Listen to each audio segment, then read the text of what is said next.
So the PlayStation Blackout has officially started as of today. If you don't know what the hell I'm talking about because you live under a rock or you're not chronically online like myself, basically a month ago PlayStation announced that they are ending the production of all physical media come 2028, with plans to pursue a all digital future. Because of that, gamers have created the PlayStation Blackout movement to boycott PlayStation. During this 1 week blackout, gamers will not interact with anything PlayStation. This boycott is supposed to send a message to PlayStation telling them that gamers want to own their games and they want to preserve their physical media. All of this on a surface level sounds good, but when you really look into the nuance of this situation, this movement starts to feel naive and performative. I must preface before starting this video and state that I am not against this movement. This video is strictly educational and informative in nature. I know it's pretty silly of me to ask the internet to watch a video with emotional clarity, but can you guys please watch this video with emotional clarity? I'm not a PlayStation shill or a PlayStation bootlicker or a Sony pony, whatever y'all want to call it. Like the video and subscribe to the channel if you're new.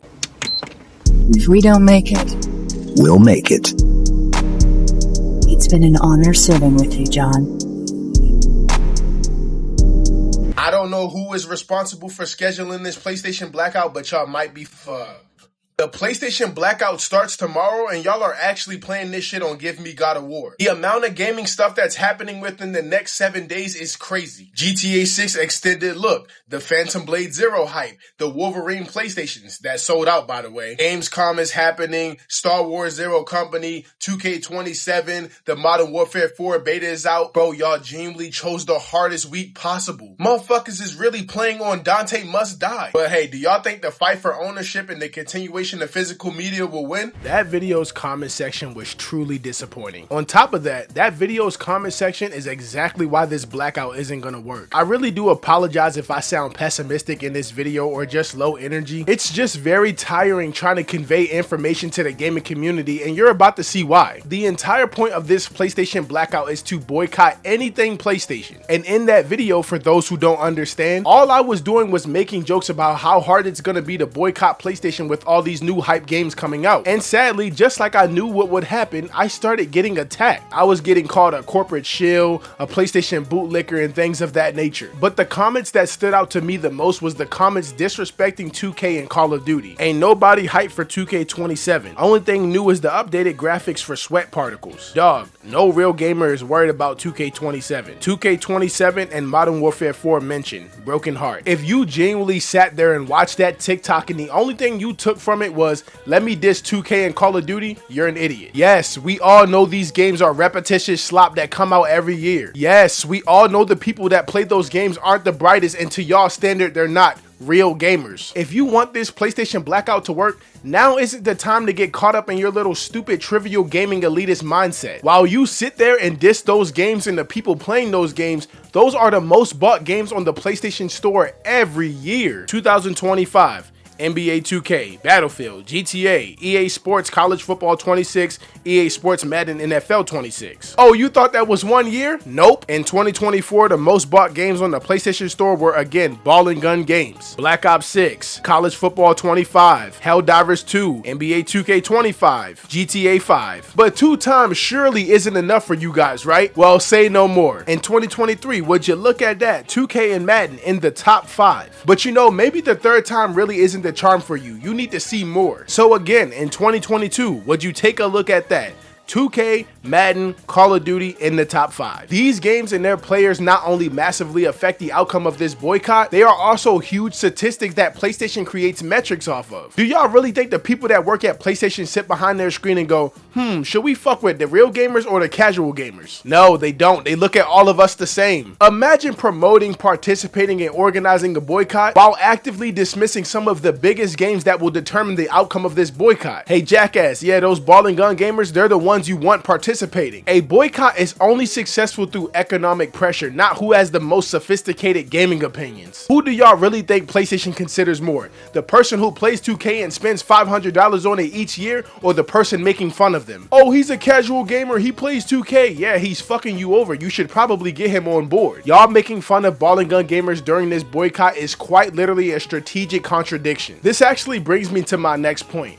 y'all are completely losing the plot. The people that work at PlayStation are laughing at us, literally all of us. They already doubled down and said that they are going to continue to push forward with this plan, and instead of gamers coming together, we start beefing with each other. Y'all would much rather attack each other than the company fucking y'all over. PlayStation has single-handedly created a civil war amongst their player base, and y'all are sitting over here talking about some, no, it's your fault, no, it's your fault. Go to a PlayStation boycott comment section. I promise you, that's all you see. This whole situation has turned into physical media gamers versus digital media gamers versus the gamers that genuinely just don't give a shit. So let me explain each side so we all have a better understanding of each other. The physical media gamers are fighting for ownership and complete control over the games that they bought. If you buy something, then you should own it. It's as simple as that. Physical media creates a second-hand market instead of waiting on digital game sales that sometimes never happen. People resell their games for cheaper than retail price. Some physical media gamers like physical media just for collection purposes. My mom threw away my Steelbox Xenoverse case, bro. I was hurt. If y'all know what I'm talking about, you know that case was tough. And I'm really not the biggest collector, but some things are worth buying. I might have to cop that joint again. And the biggest and main reason people stand for physical media is because of preservation. Eventually, stores shut down, games get delisted, servers shut off, and license expired. With physical media, you're able to preserve some aspects of the game. Be mindful that most modern discs don't allow the full game to be played without download, so there's that. Now, digital media gamers, they simply believe in convenience. Buy the game, download the game, play the game. No shipping, no disc swapping. Your entire library is in one place. You don't got to worry about your disc getting scratched, damaged, or lost. Game sharing is easier and less clutter for people who are minimalist. And finally, you have what is arguably the biggest group of this entire situation, the people that don't give a shit. Bro, I just came home from work, bro. Is 2K downloaded or what? Some of these gamers are ignorant to the situation, and some of these gamers understand the situation. They just genuinely don't care. These gamers are not worried about gaming politics, and a boycott requires a lot of awareness and participation that they just genuinely don't have the time for.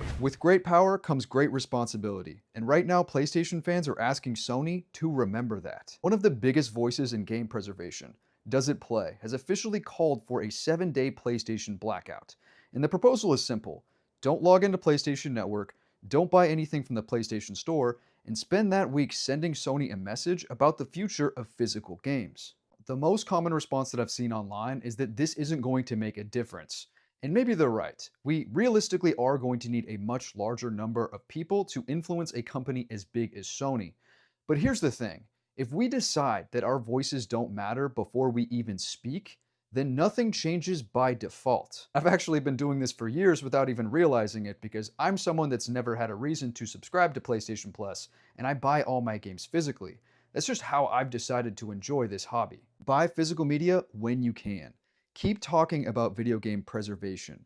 Support the companies that still actually care about ownership, because maybe this blackout changes everything, or maybe it changes nothing at all.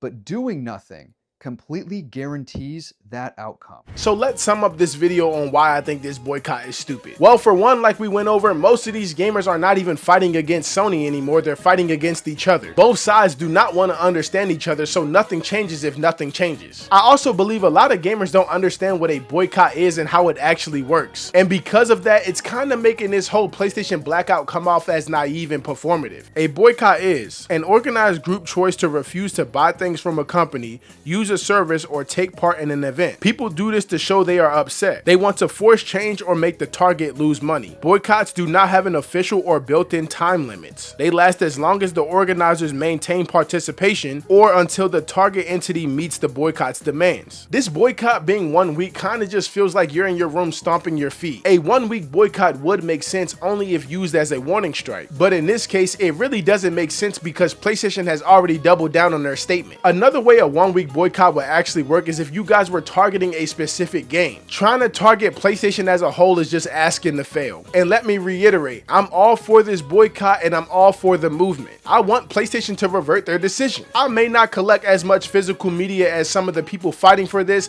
but I do understand this means a lot to a lot of people. The harsh truth for a lot of gamers participating in this boycott is the fact that you should have been started. Why sit around and wait for a specific date to boycott Sony? The minute PlayStation made that announcement, you should have canceled your PlayStation subscription and you should have unplugged your console. If you're someone that actually did that, props to you. But if you're someone who's on the internet just saying stuff and then you turn around and play the game anyway, bro, you're making it harder for everyone else. I'm gonna be completely honest with you guys. This boycott probably isn't gonna change anything. And if it doesn't, at least you stood on your principle over anything. I think a more effective way to go about this would be to target specific games like y'all did the Phantom Blade Zero State of Play. Everyone was in that live stream spamming no diss, no buy, but what matters the most is, do those same people have the integrity to not play the game after spamming that in a live stream? We'll see how this PlayStation Blackout fares out, but that's all I got for you guys today. If you enjoyed today's video, please be sure to like it and subscribe to the channel. And thank you guys so much for 40,000 subscribers. You guys mean a lot to me. As always, thank you guys for watching today's video, and I'll see you in the next one.